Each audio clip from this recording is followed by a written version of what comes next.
Craig Titus and Kelly Ryan are two stars who sparkled on the Las Vegas Strip, the all-American couple. But a dark secret behind their picture-perfect marriage of money, muscle, and health would bring their empire tumbling down.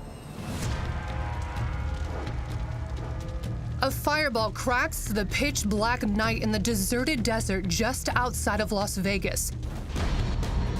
A Jaguar is torched. The license plate is registered to a famous bodybuilder, Kelly Ryan.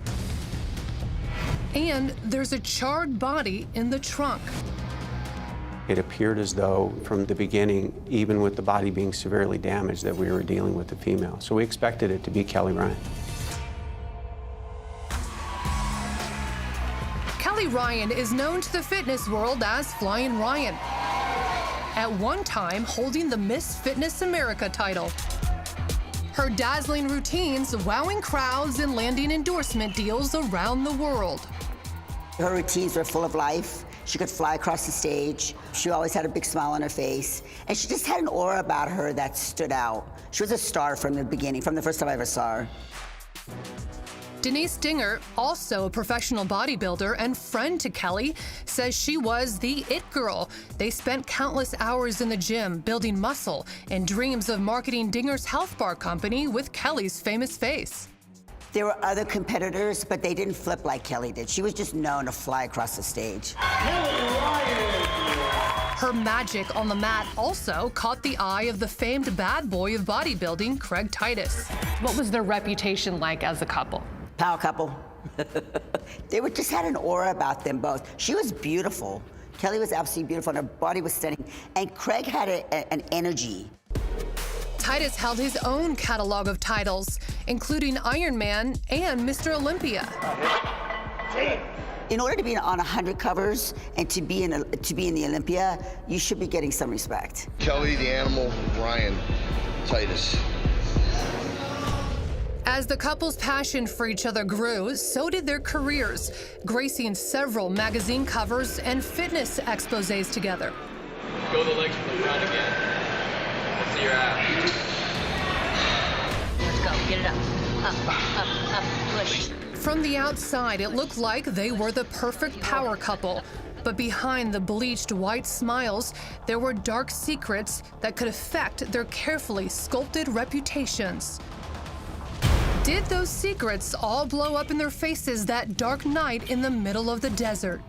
Based on the information we had out at the scene, that the person we had in the trunk was Kelly. When cops showed up at the couple's Las Vegas home, they were shocked. Kelly Ryan opens the door alive and well. In fact, she doesn't even seem bothered when cops tell her about her torched Jaguar with a body in the back. Instead, she's fuming about an argument she and Craig had with their live-in assistant, Melissa James. They tell police Melissa's been stealing from them, and now she's mysteriously disappeared. She had been there and living with them for quite some time, and now they've found out that not only is the car missing, it's been burned, and that Melissa is most likely the person in the trunk. You would expect their reaction to be different. Melissa James is a professional dancer, a trained ballet, hip-hop, and jazz instructor who grew up on a stage. She opened her own dance studio in Florida when she was just 19 years old. She loved to dance. That's all she wanted to do all her life. But Melissa's mom says the light in her bright blue-eyed girl dimmed after a bad business deal put her dance studio in jeopardy. That's when she met Craig Titus at a fitness competition. There was an instant connection, and he persuaded her to move to Las Vegas. He kind of painted a picture of she could have a better career if she went there with the dance, and she believed it. Melissa hoped to hit the jackpot in Vegas. She thought working with the super couple of bodybuilding could put her on the fast track to fame and fortune, at least help her earn enough money to get her dance studio back. Melissa was all in and actually moved in with Craig and Kelly, her new best friends. I think she liked just the glamour of Las Vegas, and as a young person, you know, why not? But the high life was short-lived for Melissa. She told her mom promises were broken, she was never paid, and Craig and Kelly were often in a drug-fueled state of paranoia. She was telling me that Kelly was on some kind of drug, and she said she was really scared in the house. We have an extraordinary amount of evidence that drugs were being used in the house. We probably had, we never counted them individually, but over 2,000 needles.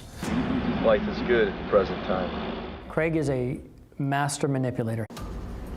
Assistant District Attorney Robert Dasquez says, according to Craig, he and Melissa were more than just friends. They had a brief romantic relationship at some point. When Kelly found out, it was an image she couldn't shake. Undoubtedly, if you're Kelly Ryan and you're living with a woman who you believe had an intimate relationship with your husband, that's a recipe for disaster. Morris says after living just 4 months with the couple, her daughter was ready to pack up and go. She just said that she was accusing her of stealing, and she said that really upset her because she said, you know, I consider us as friends. Titus booked Melissa a flight home for Christmas. She told her mom she was done with Vegas and was leaving Sin City for good. Hours before her flight, tensions reached a boiling point. Detective O'Kelly says Melissa flexed her muscle, threatening to expose the power couple. I'm sure, absolutely sure that Melissa was, you guys are ruined, I'm going to the police, I'm not going to be quiet about this, they're getting ready to open up a clothing store, they've got contracts with all these different muscle additives, and she had the potential of ruining them. Melissa James was quitting and leaving the bright lights of Las Vegas forever. Titus bought her a one-way ticket, and she was heading home to see her mom in Florida. Tragically, she never made it. Melissa's mom anxiously waited for days until she received a call from the Las Vegas coroner. That was just the beginning of a nightmare, because I knew when I got that call, I knew that something happened. Only I thought something happened to all three of them. Maura James' beautiful daughter was the charred body found in the back of Kelly Ryan's torched Jaguar. Maura knew Melissa was unhappy, but never suspected she'd be in danger. She was on the phone with me constantly, upset because this is, you know, things are not as they said it was going to be, and I can't do this, and I want to have my own place. I don't want to live here. The home she desperately wanted to leave behind became a haunting crime scene for detectives. Melissa was found in that trunk in the middle of the desert, but her horror started here, inside Craig Titus and Kelly Ryan's home. Police say it began with Kelly zapping Melissa with a taser gun and using this kind of ticker tape from the gun itself. Cops claim they were able to trace each time the taser was used. We knew the exact moment in time that the taser was fired 5 times.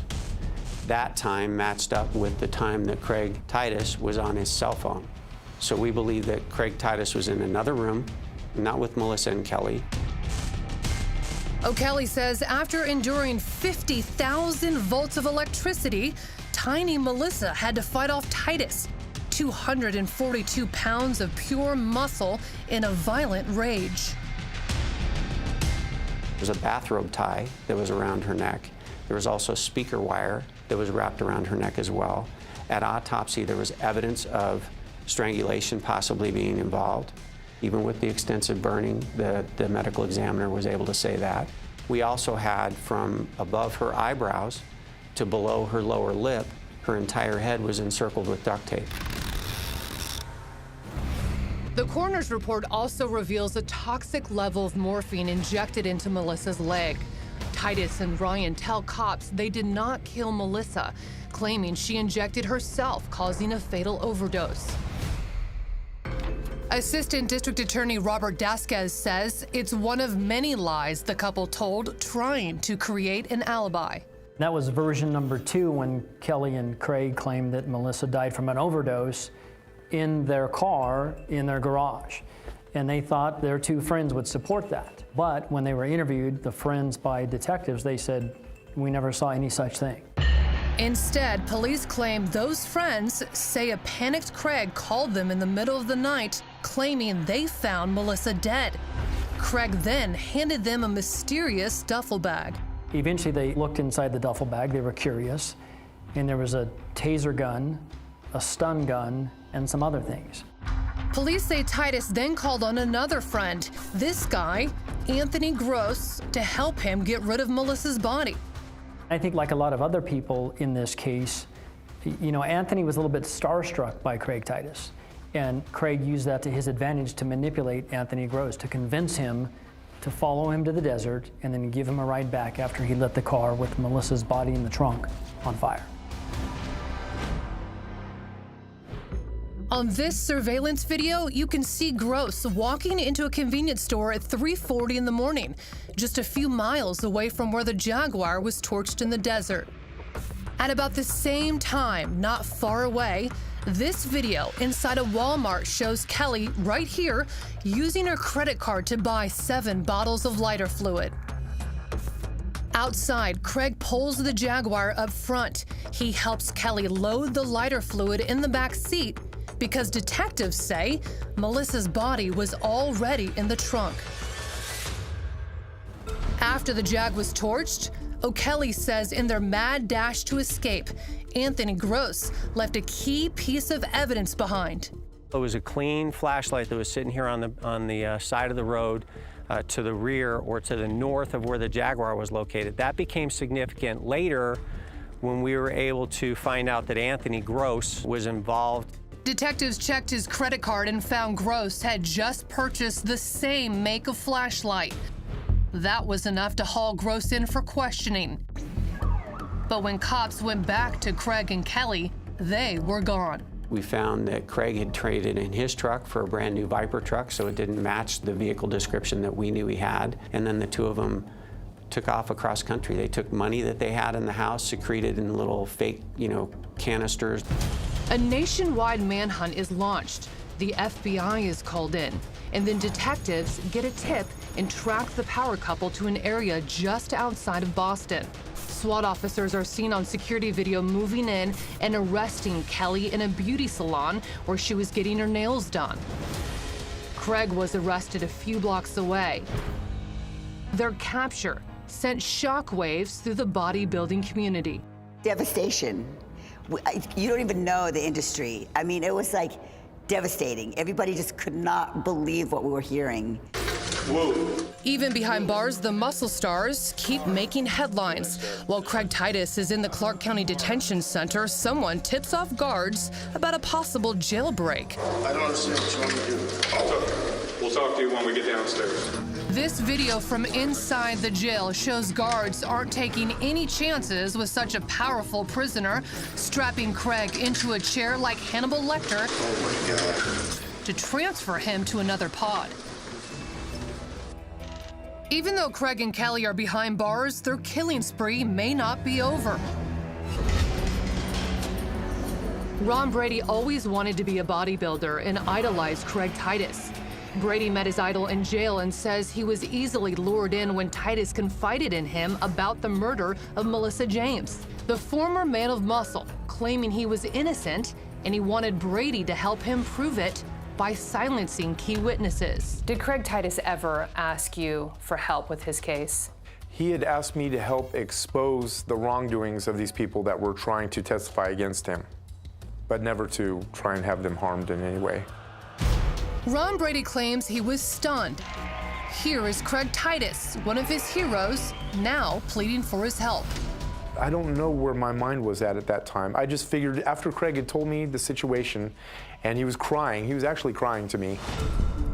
Ron Brady, speaking here for the very first time, confesses he wanted to help Titus beat the murder rap. Soon after his conversation with Craig, Brady claims he was approached by another inmate. This man, Dean Kasem, and he claims that's the first time he heard any talk of getting rid of witnesses.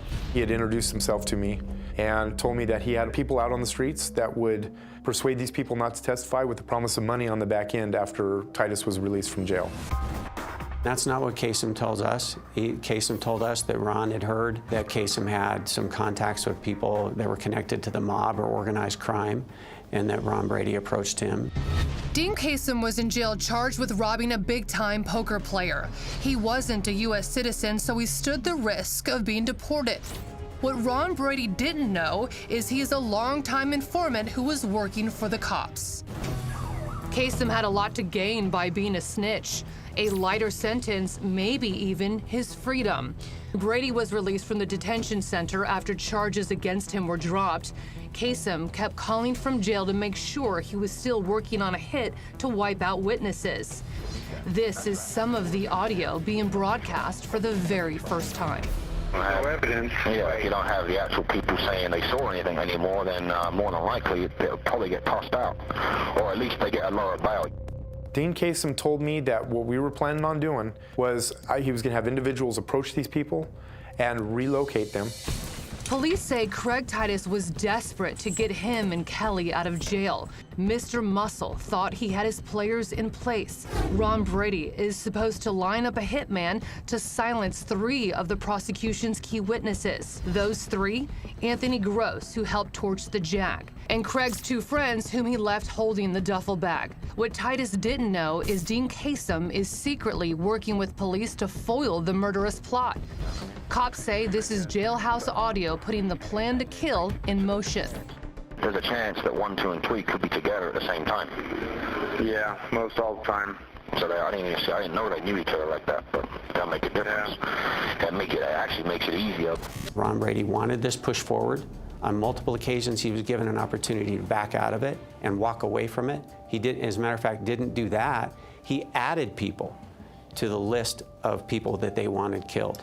But Brady says he backed out 3 times in a row on the money drop to a hitman he knew only as Fred. I just figured I didn't want to get involved in something this big. But Brady claims Kasem would not let up from behind bars.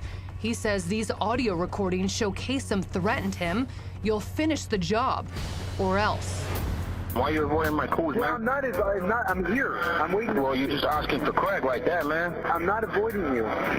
You know what? It don't bother me if you are, dude, because I'm so pissed, man. I'm willing to spend 20 grand for this mother to come see you. No. That's how pissed I am. I know, Dean. I'm telling you, I'm not going to let you down on this. I remember I was a little scared.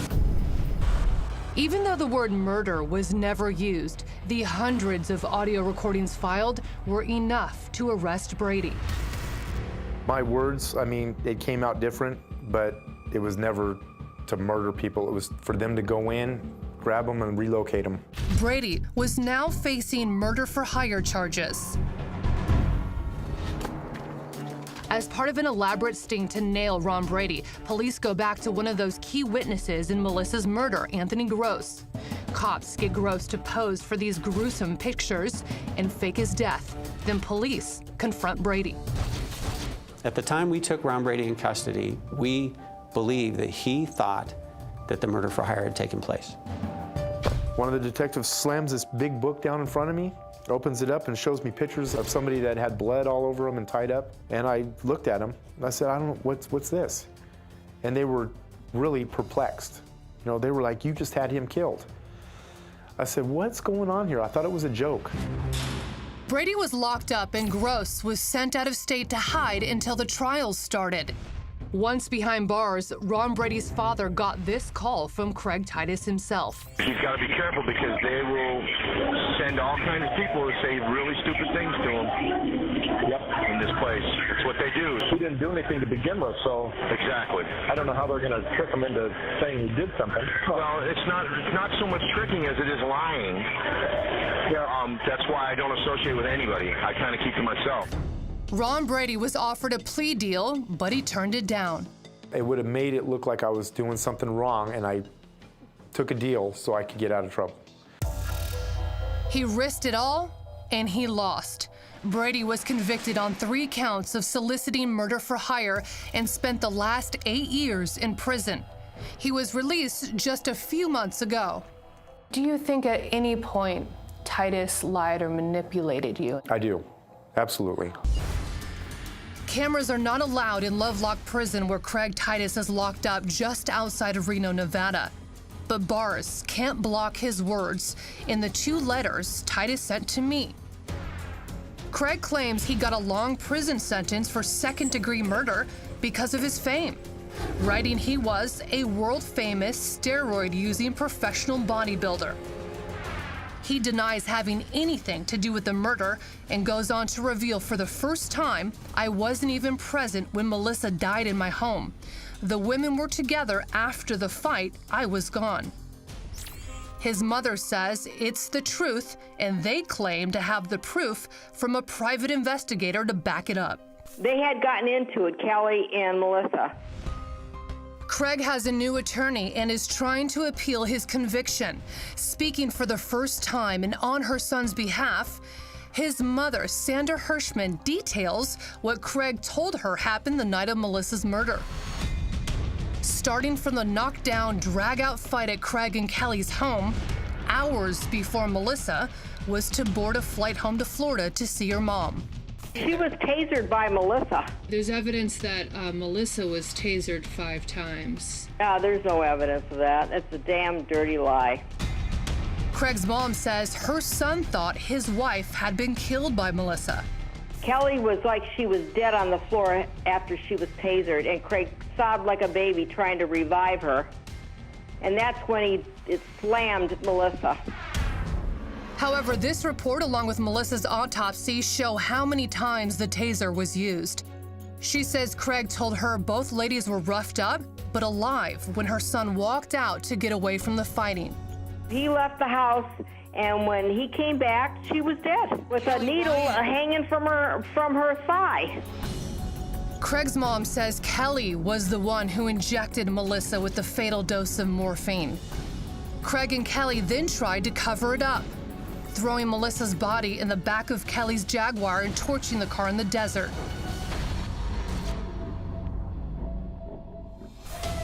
But when cops busted the couple, Titus accepted a plea deal for murder, kidnapping, and arson.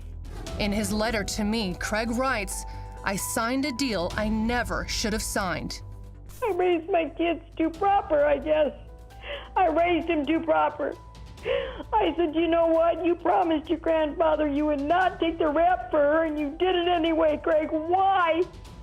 He said, I loved her, Mother. I didn't want her to hang forever. I said, Jesus Christ, Craig. He said, you're going to hang forever. Craig got up to 55 years. Kelly cut a plea deal for arson and assault and battery with a deadly weapon. Craig's mom is on a quest to fight what she calls a grave injustice. Her voice quivers at the thought of Kelly walking free as her son sits in prison for at least another decade. I want them to know that my son is innocent and that he took the rap for his wife. And she claims to be a Christian, and she needs to be a Christian and tell the friggin' truth. She needs to tell the truth. That he did not kill her. He wasn't even in the house when she died. And she knows this. She even told this to her family. I want him out of there. I couldn't reach Kelly or her attorney to confirm the claims she was home alone with Melissa when she died. He's such a good boy. He's not a monster like they said. He's got a heart of gold. Kelly divorced Craig while in prison. She could be paroled next year. If not, she's set to be free, released with time served in 2018. Melissa's mom believes both of the people who played a role in her daughter's death should rot in prison. I really do think they should have had life in prison. I believe they're both equally responsible for what happened to Melissa. Morris says she reaches out to the Nevada Parole Board every time Kelly is up for parole. She sends a picture of her daughter and reminds them of the life taken. The lies continued. The truth, yeah. We'll probably never know the truth. Prosecutor Robert Dasquez says because much of the evidence was destroyed in the fire, the coroner had to rule Melissa's death undetermined. But Dasquez says there's no doubt what happened to her. Not only strong evidence of strangulation, but strong evidence that he and Kelly used a taser on Melissa. Strong evidence that they used a stun gun. Strong evidence that she was body slammed because that came out of Craig's mouth himself. Strong evidence that she was injected with morphine, had her head wrapped with duct tape, and then stuffed in the trunk of a car and burned. So the evidence against Craig Titus was overwhelming. Daska says the common thread for all the lives destroyed in this case is a friendship with Craig Titus. The bodybuilding world, it's almost like this cult following. And this case, more than probably any other, you can see the ripple effect. The damage and devastation that was caused really by Craig Titus. He didn't just take the life of Melissa James along with Kelly, he destroyed other lives.